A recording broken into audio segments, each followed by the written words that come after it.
In our last class, we were reading standardization of meter, जिसका जो basic introduction था, what is standard meter and हमने जो apparatus इसमें यूज करना है, क्या चेंज हमने किया है माइकलसन्स इंटरफेरोमीटर में। तो माइकलसन्स मॉडिफाइड इंटरफेरोमीटर कैसा होता है हमारा, उसके बाद में इटालियंस क्या होते हैं।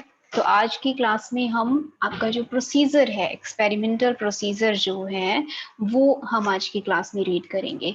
तो उसका जो भी बेसिक आइडिया था वो मैंने आपको समझा दिया था, तो उसी को ही हमने आपका एक्सप्लेन करना है आज की क्लास में कि कैसे हम कैलकुलेट करते हैं या फिर कैसे निकालते हैं कि कितनी नंबर ऑफ वेवलेंथ्स हमारी एग्जिस्ट करती हैं एक स्टैंडर्ड मीटर में। कैडमियम की रेड लाइट हम यूज कर रहे थे इस एक्सपेरिमेंट के लिए, तो कैडमियम रेड लाइट हमने यूज करनी है।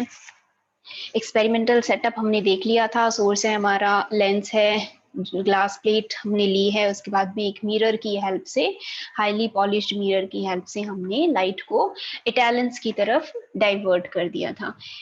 तो अब उसके बाद में क्या हम स्टेप्स फॉलो करते हैं, वो स्टेप्स हमने आज आपके क्लास में रीड करने हैं।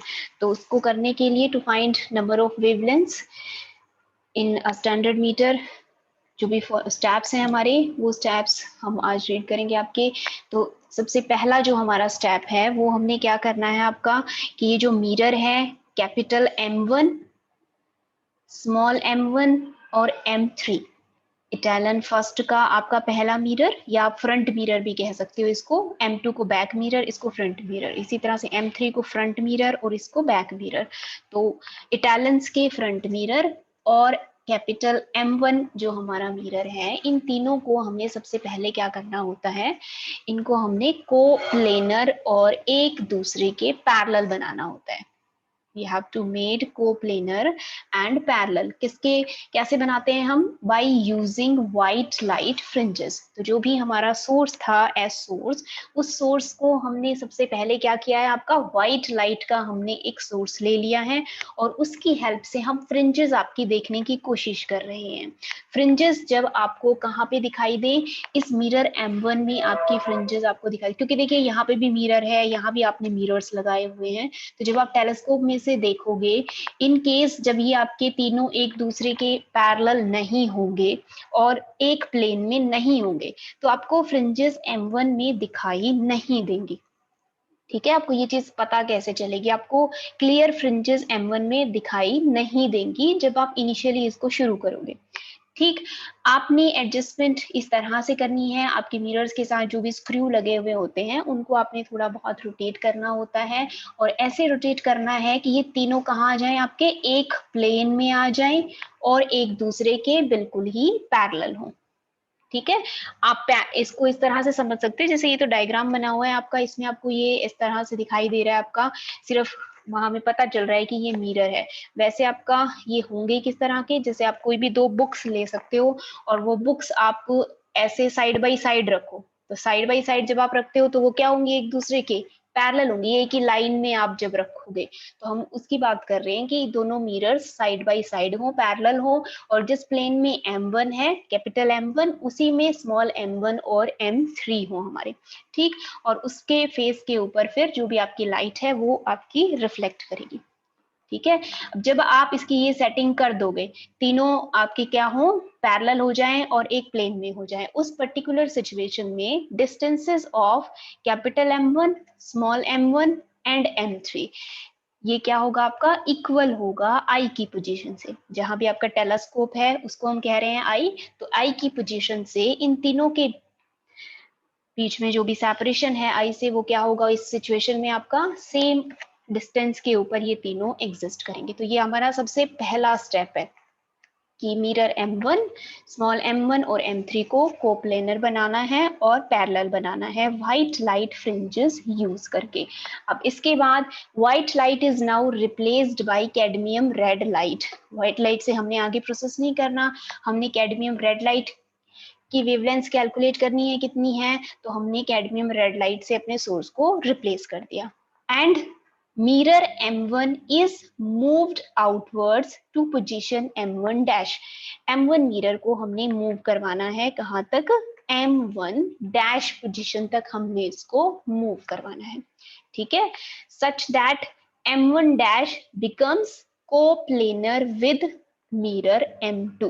जो बैक मिरर है पहले इटालियन का, उसके साथ ये क्या हो जाए, कोप्लेनर हो जाए. हमने उस पोजीशन तक इसको मूव करवा के ले जाना है अपवर्ड डायरेक्शन में, बैकवर्ड डायरेक्शन में, ठीक है. यहाँ डायग्राम में अपवर्ड दिख रहा है, वैसे हमें इसको पीछे की तरफ करना होता है, तो इसलिए हमने उसको बैकवर्ड कहा है, ठीक है.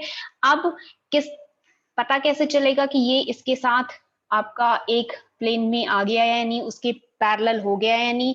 आपकी जो व्हाइट लाइट फ्रिंजेस थी, that white light fringes now appears in mirror M1. Small जो मिरर है इटालियन का फर्स्ट मिरर जो हमने लिखा हुआ है, इस मिरर में आपको फ्रिंजेस दिखाई देने लगेंगे. आप जैसे इमेज देखते हैं ना किसी भी मिरर में, आप उसके सामने खड़े होते हैं तो आपको इमेज दिखाई देती है, बिल्कुल उसी तरह की सिचुएशन है. आप जब टेलीस्कोप में से देखोगे तो आपको इस कैपिटल M1 में फ्रिंजेस दिख रही होंगी, वो आपकी सबसे पहली सेटिंग होगी. जब आप इसकी पोजीशन चेंज कर दोगे, ऊपर की तरफ ले जाओगे, इसके जो फर्स्ट जो मिरर है इसमें फ्रिंजेस जो दिख रही थी वो आपकी ब्लर्ड होना शुरू हो जाएंगी. एक पोजीशन आएगी जब इसमें फ्रिंजेस दिखनी बिल्कुल बंद हो जाएंगी. वो कौन सी पोजीशन होगी, M1 डैश होगी, जब वो नेक्स्ट जो हमारा मिरर है उसके साथ कोप्लेनर हो जाएगा ये मिरर कैपिटल M1. अब फ्रिंजेस कहाँ दिखनी शुरू हो गई हैं, स्मॉल M1 में फ्रिंजेस आपको दिखनी शुरू हो जाएंगी, ठीक है. तो क्लियरली जब स्मॉल M1 में फ्रिंजेस मुझे अपीयर होंगी, उस समय M1 डैश और M2 ये दोनों क्या होंगे, कोप्लेनर होंगे, ठीक है. तो आपने जो फर्स्ट इटालियन की लेंथ थी, उस लेंथ से अपने मिरर को पीछे की तरफ मूव करवा दिया. अब उसके बाद में जब आप ऐसा कर रहे थे तो फील्ड ऑफ व्यू में जितनी भी आपका जहां कहीं भी क्रॉस वायर था, ये बात मैंने आपको समझा दी थी कि ये क्या चीज है आपकी, तो क्रॉस वायर आपकी वहीं की वहीं रहेगी, सिर्फ फ्रिंजेस क्या हो जाएंगी, आपकी शिफ्ट हो जाएंगी, ठीक है. तो number of fringes crossing the cross wire in telescope are counted.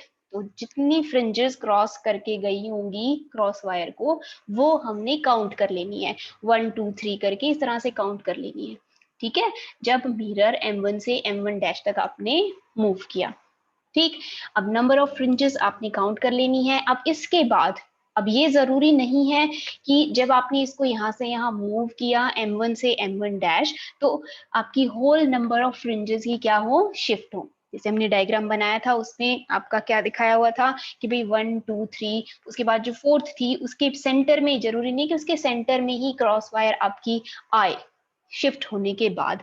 और ऐसा भी हो सकता है कि नेक्स्ट फ्रिंज बिल्कुल उसके शुरुआत में आ जाए, मतलब क्या है, पूरी की पूरी फ्रिंज क्रॉस होने की बजाय उसका एक स्मॉल फ्रैक्शन आपका क्रॉस करके जा रहा हो क्रॉस वायर को, ठीक है. तो वो फ्रैक्शन आप कैसे कैलकुलेट करते हैं, तो the fraction of fringe in excess can be calculated by rotating the compensating plate. कोई भी फ्रैक्शन अगर है फ्रिंजेस का जो क्रॉस हो रहा है, उसको हम कैसे कैलकुलेट करते हैं, ये जो कंपनसेटिंग प्लेट है हमारी, इसको रोटेट करके हम उनको काउंट करते हैं, ठीक है.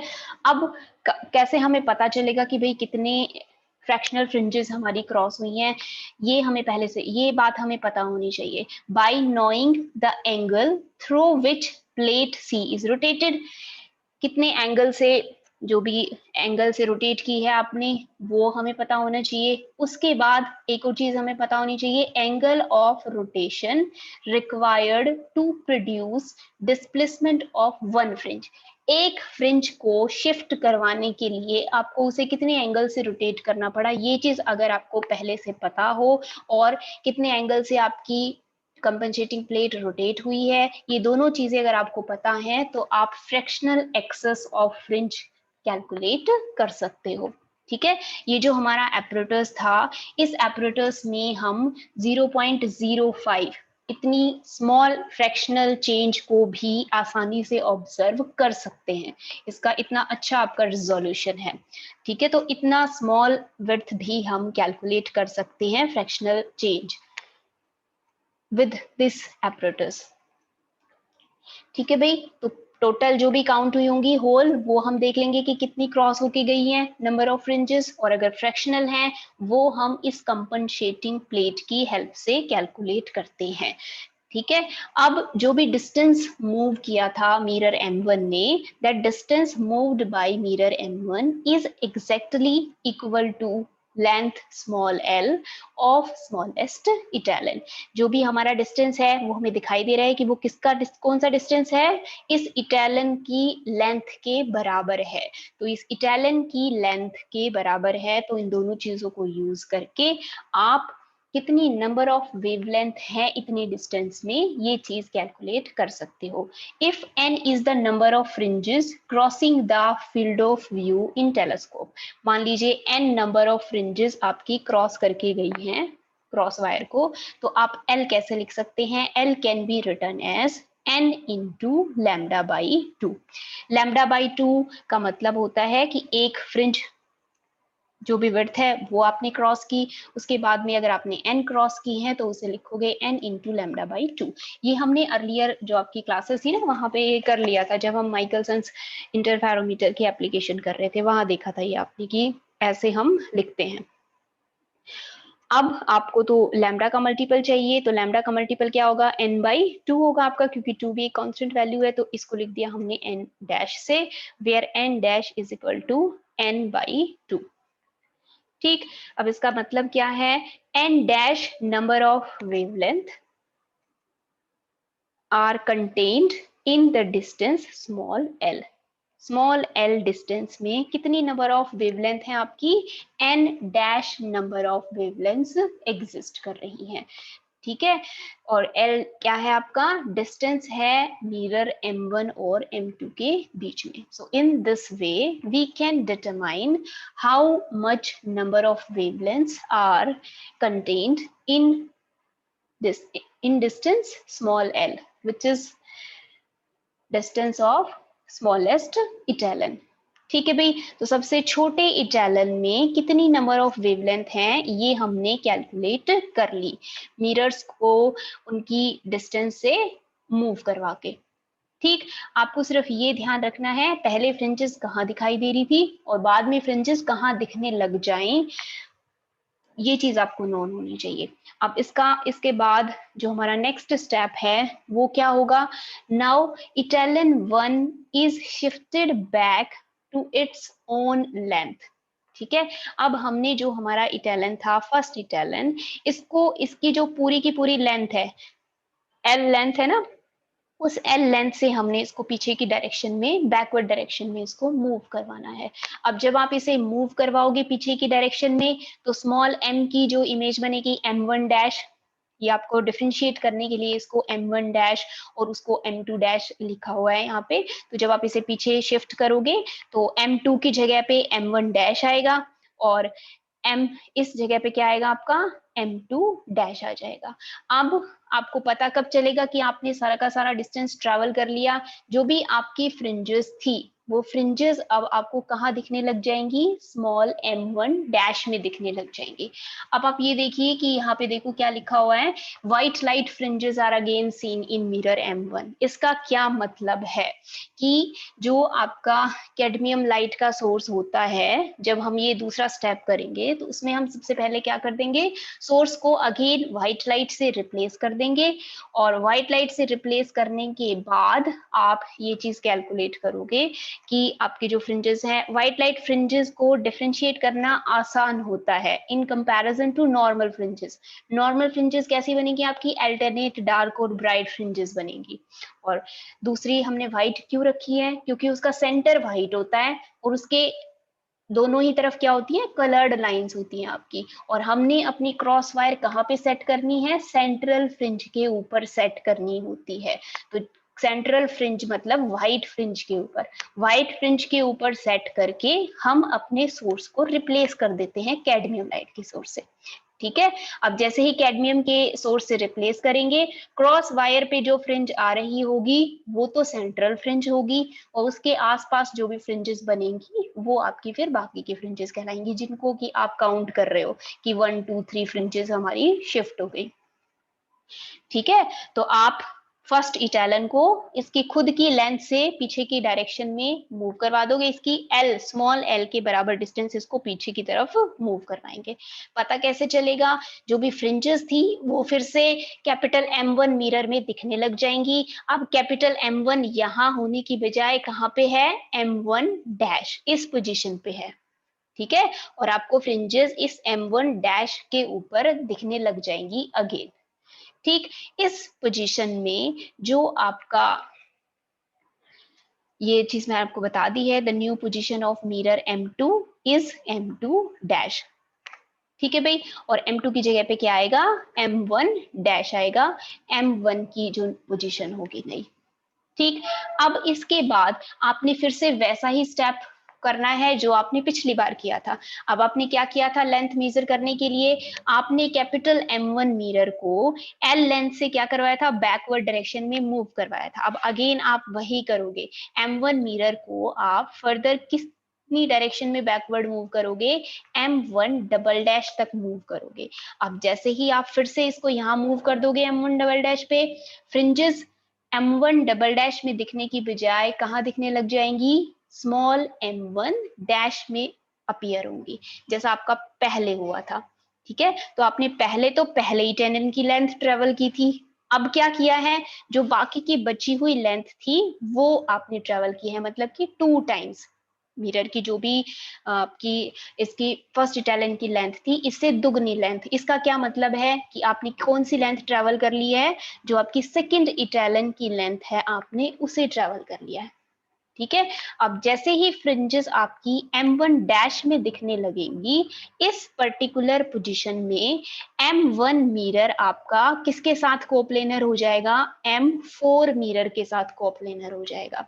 M2 डैश भी कह सकते थे हम, लेकिन M2 डैश हमने इसलिए नहीं कहा क्योंकि ये फर्स्ट इटालियन का आपका न्यू पोजीशन है। आपको सेकंड इटालियन की पोजीशन के साथ इसको कंपेयर करना है। तो M1 is now coplanar with M4, ठीक है। अब उसके बाद जो भी नंबर ऑफ फ्रिंजेस आपकी शिफ्ट हुई होंगी वो शिफ्टिंग आप फिर से कैलकुलेट करोगे जैसे आपने पहले किया था। Number of fringes of cadmium red light moved are counted. Fractional excess अगर होगा वो हम कैलकुलेट कर लेंगे किसकी हेल्प से? कंपनसेटिंग प्लेट को रोटेट करवा के। उसके बाद ये चीज हमने बता दी आपकी कि at this stage M1 double dash is coplanar with mirror M4, second etalon का जो बैक मिरर है वो।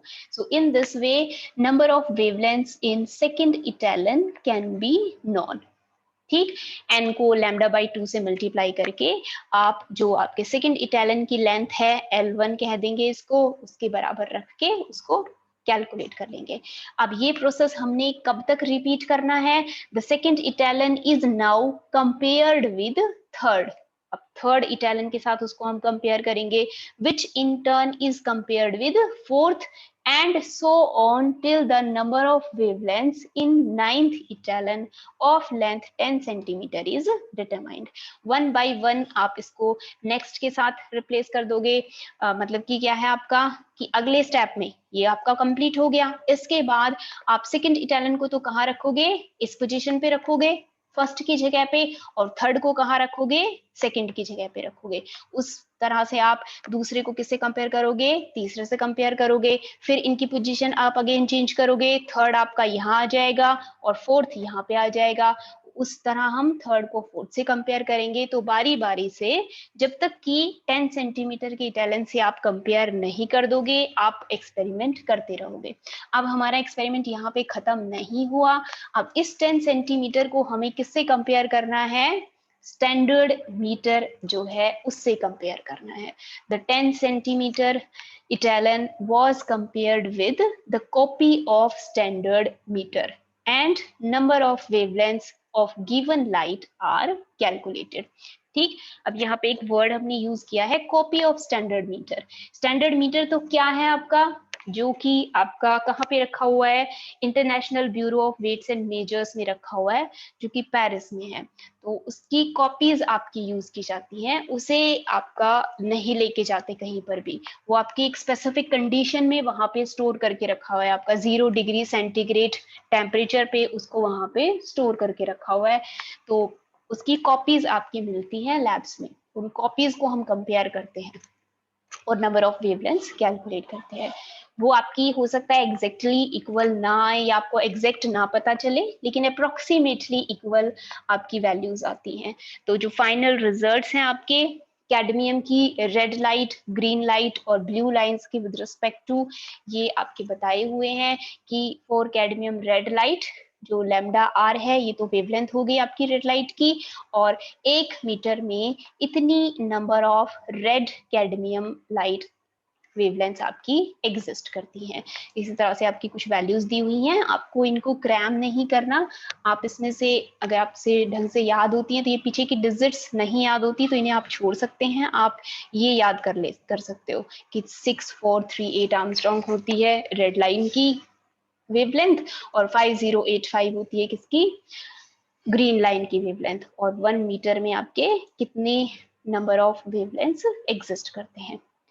ठीक है भाई, तीनों अगर नहीं भी याद होते हैं तो आप इसमें से कोई भी एक याद कर सकते हो। जैसे एक्सपेरिमेंट हम रेड लाइट के साथ कर रहे थे, तो रेड लाइट में कितने आपके नंबर ऑफ वेवलेंथ्स एग्जिस्ट करते हैं 1 स्टैंडर्ड मीटर में, ये आप वहां से याद कर सकते हो।